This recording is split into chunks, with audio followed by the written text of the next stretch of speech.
Assalamualaikum warahmatullahi wabarakatuh. Halo semuanya, perkenalkan nama saya Dinda Ifadilah. Saya merupakan mahasiswa dari Universitas Pancasakti Bekasi dengan NIM 28921700006 dengan mengambil program studi manajemen. Pada kesempatan kali ini, saya akan sedikit menjelaskan materi tentang mata kuliah manajemen sumber daya manusia, yaitu tentang rekrutmen dan seleksi yang diampu oleh Bapak Supardi. Pembahasannya langsung saja. Pembahasan pertama mengenai rekrutmen. Rekrutmen merupakan komunikasi dua arah. Para pelamar menghendaki informasi yang akurat mengenai seperti apa rasanya bekerja di dalam sebuah organisasi. Sedangkan organisasi sangat menginginkan informasi yang akurat tentang pelamar tersebut. Jika kelak mereka menjadi karyawan, ada beberapa pengertian rekrutmen menurut para ahli. Sebagai berikut. Yang pertama ada menurut Scammerdhorn tahun 97.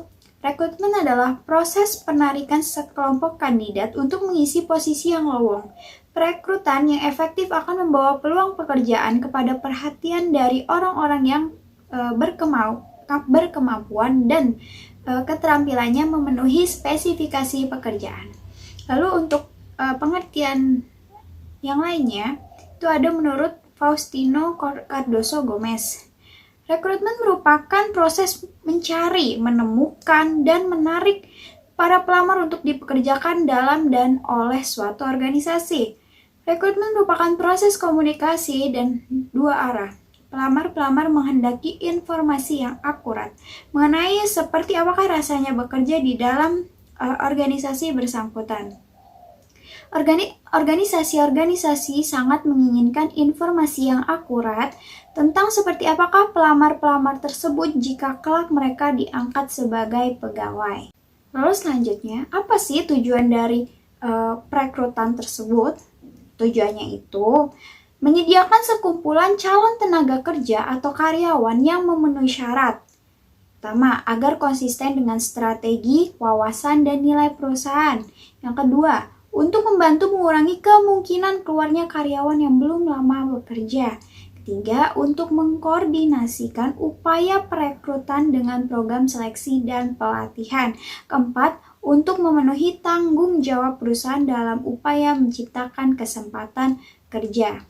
Dari mana sih sumber perekrutan tersebut?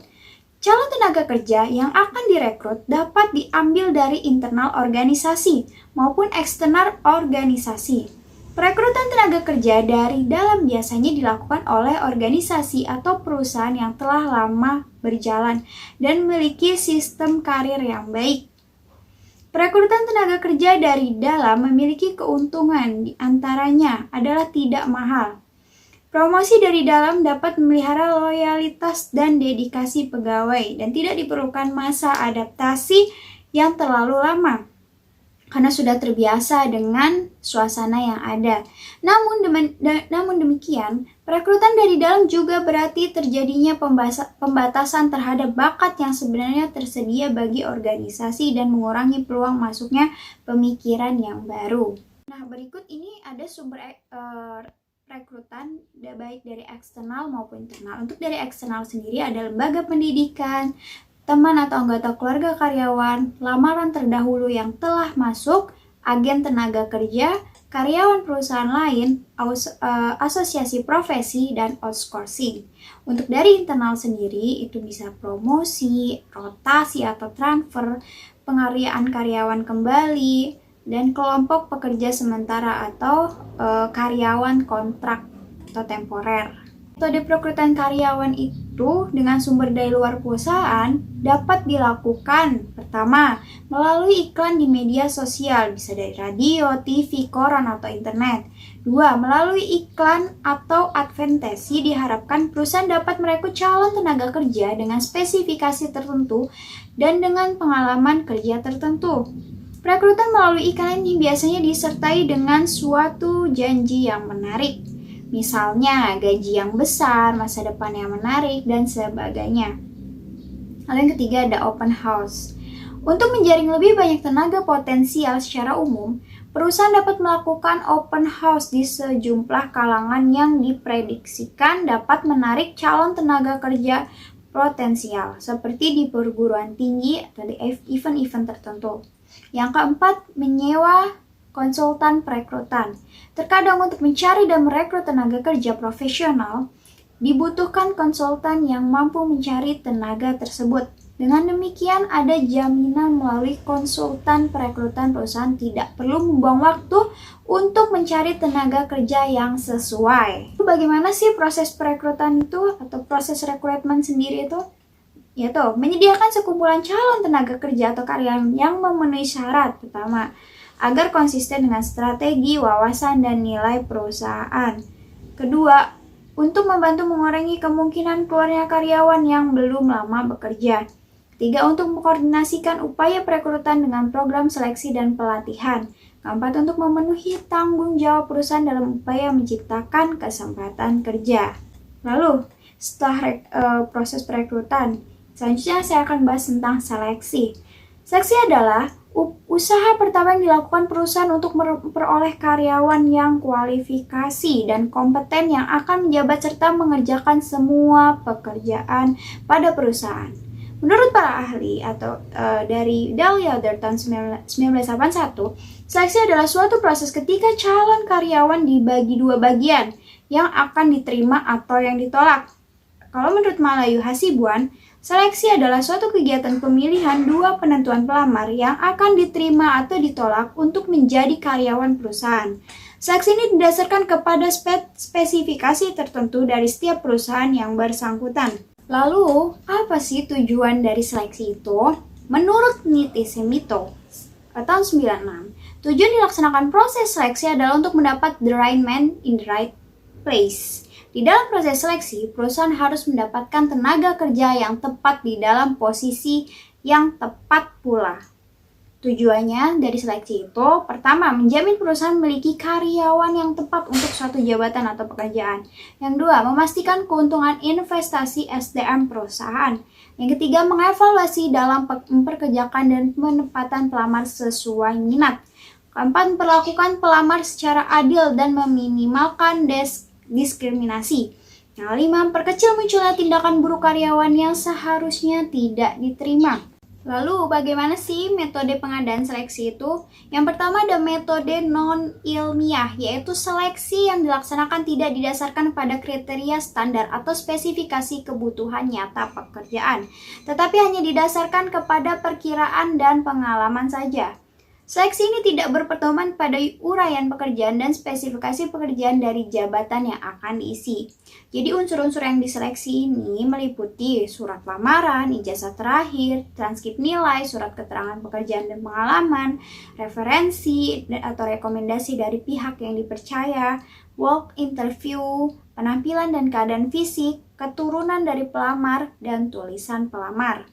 Lalu yang kedua itu ada metode ilmiah, yaitu pengembangan seleksi non-ilmiah dengan mengadakan analisis cermat tentang unsur-unsur yang akan diseleksi supaya diperoleh karyawan yang kompeten dengan penempatan yang tepat.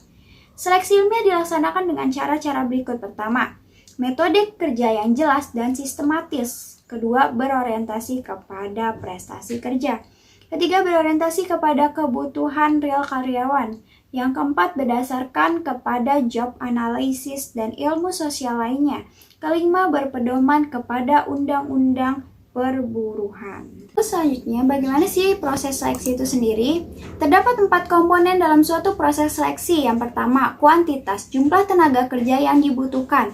Yang kedua, standar kualifikasi tenaga kerja yang dibutuhkan. Ketiga, kualifikasi dari sejumlah calon tenaga kerja.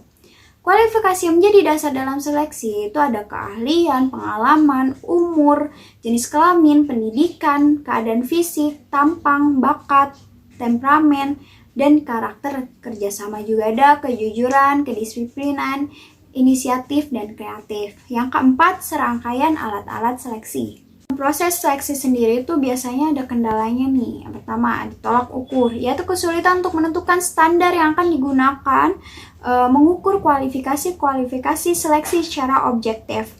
Misalnya, kejujuran, kesetiaan, dan prakarsa dari pelamar mengalami kesulitan. Bobot nilai yang diberikan didasarkan pada pertimbangan yang subjektif. Terus ada juga penyeleksi. yaitu kesulitan mendapatkan penyeleksi yang tepat, jujur, dan objektif penilaiannya. Penyeleksi sering memberikan nilai atas pertimbangan peranannya, bukan atas fisis pikirannya. Bahkan pengaruh dari efek halo sulit dihindarkan. Pelamar, yaitu kesulitan untuk mendapatkan jawaban yang jujur dari pelamar. Mereka selalu berusaha memberikan jawaban hal-hal yang baik saja tentang dirinya, sedangkan yang negatif disembunyikan. Lalu, untuk mengurangi kendala-kendala ini, diperlukan kebijaksanaan seleksi secara bertingkat, karena semakin banyak tingkatan seleksi yang dilakukan, semakin cermat dan teliti penerimaan karyawan. Terdapat faktor yang dipertimbangkan dalam proses seleksi. Apa sih? Yang pertama, kondisi penawaran tenaga kerja. Semakin besar jumlah pelamar yang memenuhi syarat, maka akan semakin mudah bagi organisasi untuk memperoleh karyawan yang berkualitas dan sebaliknya. Pada saat rekrutmen bisa terjadi jumlah calon yang terjaring lebih kecil dari yang diharapkan. Kondisi tersebut dimungkinkan oleh pertama, imbalan atau upah yang ditawarkan rendah. Kedua, pekerjaan menuntut spesialisasi yang tinggi. Ketiga, persyaratan yang harus dipenuhi berat. Keempat, mutu pelamar rendah. Lalu yang kedua, itu ada faktor eksternal organisasi. Itu pertama ada faktor etika. Dalam proses seleksi, masalah etika seringkali menjadi tantangan yang berat. Keputusan seleksi seringkali dipengaruhi oleh etika pemegang keputusan. Bila mempertimbangkan penerimaan lebih condong karena hubungan keluarga, teman, pemberian komisi atau suap daripada pertimbangan keahlian atau profesional, maka kemungkinan besar karyawan baru yang dipilih jauh dari harapan organisasi. Kedua, ketersediaan dana dan fasilitas. Organisasi seringkali memiliki keterbatasan secara anggaran atau fasilitas lainnya. Sebagai contoh, besar kecilnya anggaran belanja pegawai menentukan berapa jumlah pegawai baru yang boleh direkrut. Ketiga, faktor kesamaan kesempatan. Budaya suatu daerah dalam perlakukan masyarakatnya juga merupakan tantangan dalam proses seleksi. Diskriminasi masih sering ditemukan dalam rekrutmen seleksi pegawai yang disebabkan oleh warna kulit, ras, agama, umur, jenis kelamin, dan sebagainya. Sebagai contoh kebijaksanaan organisasi, walau tidak tertulis, yang lebih menyukai pegawai pria atau wanita, kenyataan ini menghambat proses seleksi secara wajar. Yang ketiga ada perangkat organisasi. Selain faktor-faktor di atas yang tadi saya jelaskan, seleksi juga dipengaruhi oleh keberadaan perangkat organisasi seperti analisis jabatan, perencanaan sumber daya manusia, pengadaan tenaga kerja, dan faktor-faktor yang dipengaruhi seleksi itu ada organisasi, diklat, pengembangan, perencanaan karir, penilaian prestasi kerja, kompetensi, perjanjian kerja, dan pengawasan personalia. Sekian yang dapat saya jelaskan. Semoga dapat bermanfaat bagi penonton. Kurang lebihnya saya mohon maaf. Sampai jumpa di lain kesempatan. Wassalamualaikum warahmatullahi wabarakatuh.